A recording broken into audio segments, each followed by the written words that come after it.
What's going on, everybody? So, about a day or two ago, I got a chance to do a preview of Sea Power.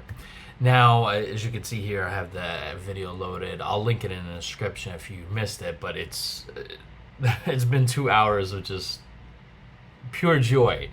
Now, if you guys are not familiar with Sea Power, I've been covering this game for, I don't know, like a couple of years, and my expectations were high because the amount of the ships that they showed, the aircraft, the gameplay, I mean, everything looked top notch, right? The textures on like the planes, on the ships, the explosions, the water effects, the horizon, and just every thing looked just like almost out of a movie. And so when I went into it, I was just, no offense, I was kind of prepared. I always set these expectations so high, and then a lot of times in these games they're just kind of like, oh, kind of thing. Happy to say that's not the case here. Sea Power, honestly, is by far one of the most just. The game is not even in early access, right? It's not even out yet, right? It comes out the 12th, so in about 4 days. And this game has just kind of wowed me, right? I was looking for a game that's kind of like almost like a modern day Jane's Fleet Command. If you guys remember, if you're that old, I wanted something like that. But I wanted updated graphics. I want something more intuitive. I want something that, it has like a mission editor and just go to town. This game did that.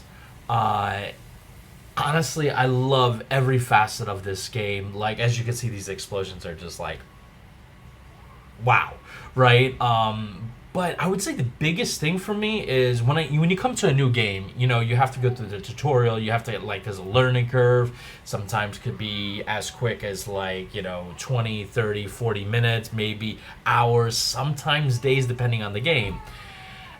I will say, literally, I picked up this game, skipped the tutorial as I always do, and I was able to kind of, like, play the game within, I would say, 5-10 minutes. I was able to kind of understand how, like, to move ships, how to fire, the range of the weapons, things like that would take me a long time to figure out. I was able to piece it together within like 10 minutes, which is kind of unheard of. And it goes to like how deep, how much work the developers put into this game, because it's not just like, all right, we'll make like a command list, and if they click this and that button, they'll get the command list, and then they'll have to go here, click this for them to fire the target. No, it's easy.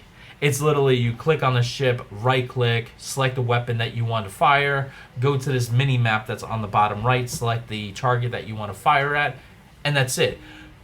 And it's even simpler than that. You can literally click on the ship that you want, right? Go to the mini map, and you don't even have to select the weapon. If you don't want to even go through that, you could just go click on the ship and then right click on the enemy ship, and it will actually auto determine what best weapon and fire it.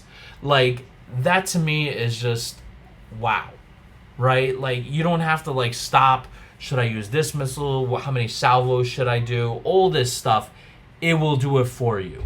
Right? If you decide to attack a ship, right, and you're like, all right, well, I have to maneuver the ship to go into this facet and all this stuff. I gotta make sure the ship's guns are pointed that way. All this stuff. No, you click on the ship that you want to fire at. The ship will auto adjust basically the ship to get into that range, or if the gun has to get in that range, or whatever it has to do, it will kind of do it for you in essence. So I was just amazed about the intuitiveness of this game.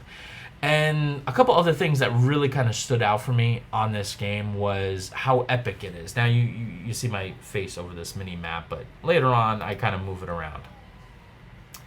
So this mini map, by the way, it's so easy to kind of zoom in and out.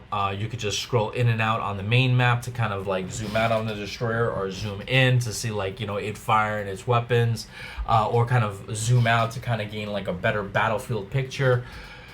Or you can go into this mini map and just zoom out. I mean, to the point where you can see the entire world. And makes me think is like, how big is this map, right? Is it just this section here? Or can I just have my ship keep going in that direction and the map just auto generates the rest of the world as I move?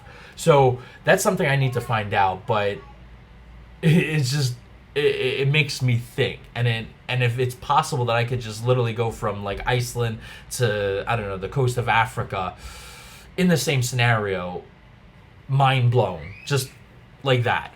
And I love the graphics. The animations are just absolutely sick. I was able to like zoom in on some aircraft. You can see the individual rivets on the helicopter or the plane.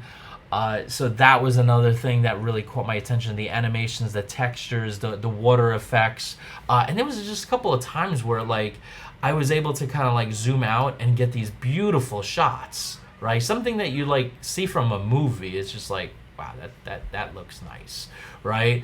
And you know when you're dealing with, have a destroyer or you have a convoy and you get like the sun in the background and things like this, where you just see, wow, this is stuff's going on. You could see, ammunition or munitions in the air and firing. Oh, it's just, But that's not even it.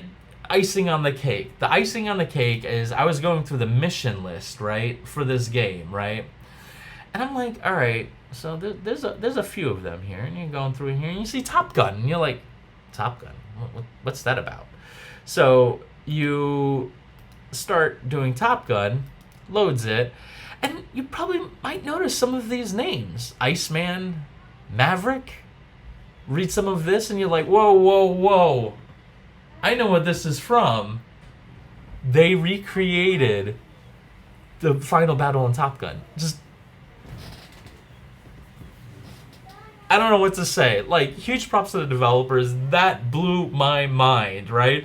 So, like, you get to replay that last battle, where, like, Maverick's in, like, disengaging, right? And he's holding Goose's dog tags, like, talk to me, Goose, right? You can redo that battle. It's just... And then there's a few other battles that I've noticed that kind of resemble like the Hunt for Red October, I believe. That was one of the I forgot which one it was, but there's all these different scenarios. Now for early access, that's like about a dozen roughly, right? But the other thing that's amazing, and I'm trying to remember where I kind of went through it, is the mission editor. So I was kind of curious about how deep is this mission editor, and it's deep. You can choose basically how you want to construct a mission, the mission name, the mission difficulty, what kind of ships are going to be in there, what kind of aircraft, your heart's content in that.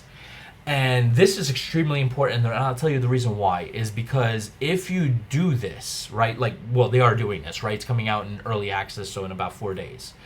People are going to go to town, right? So by the time this game releases in 1.0, let's say that's 2025 or 2026, and the developer's like, hey, we custom developed 36 scenarios, and they're really good, and they will be good. But then you're going to look at the community side and you say, there's about 1,000 other scenarios that users already made, and, we literally sunk in thousands of hours into the game already. And so I think putting this mission editor in early access is just an incredible decision. I think the replayability of this game in early access is going to be astonishing, because by the time the game fully releases, people are going to have hundreds, if not thousands of hours in this game because of all these user-made scenarios. And to me, that's just amazing. That to me is just absolutely amazing. And then I guess the last thing is, early access. I've played a couple of early access games. I'm always hesitant with early access because I'm like, oh man, this game's not gonna have all the features. It's gonna be missing this. I'm not gonna be able to fire this weapon or whatever. There's gonna be bugs galore. I'll buy it maybe. Certain games I did just to support the developer. I played 2 hours of this game plus. I see maybe 1, maybe 2 bugs in like 2 hours of gameplay. That's ridiculous. I've never... this game isn't like alpha. There are features that are still going to be put into the game. And it's stable to play. So I gotta give my hats off to the developer and the publisher. You guys did a work of art. This game is gonna replace the legendary Jane's Fleet Command, right? This is the modern Jane's Fleet Command, and this is gonna last 20, 30 years because just wow. So I have nothing but good things to say about this game. It's something that just is absolutely amazing. I mean, they included certain things in this game where, like, I lost the ship, um, right?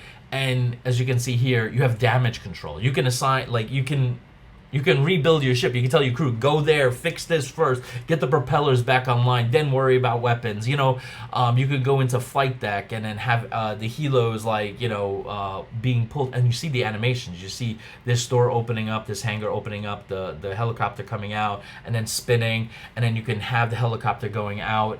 The only negative thing that I've seen, which I think one of the viewers mentioned, that is the helicopter has unlimited range. There is no gas on them, but he mentioned that the developers are looking at a way to limit that, and I think that's the right way of doing it, because the last thing you want to do is have a plane that is in the air forever, right? There's having air refueling, I think, is going to add so much immersion to the game. But also, you don't want to have a plane or a helicopter in the air for days without having to refuel. There's no nuclear, there's no nuclear reactor up there.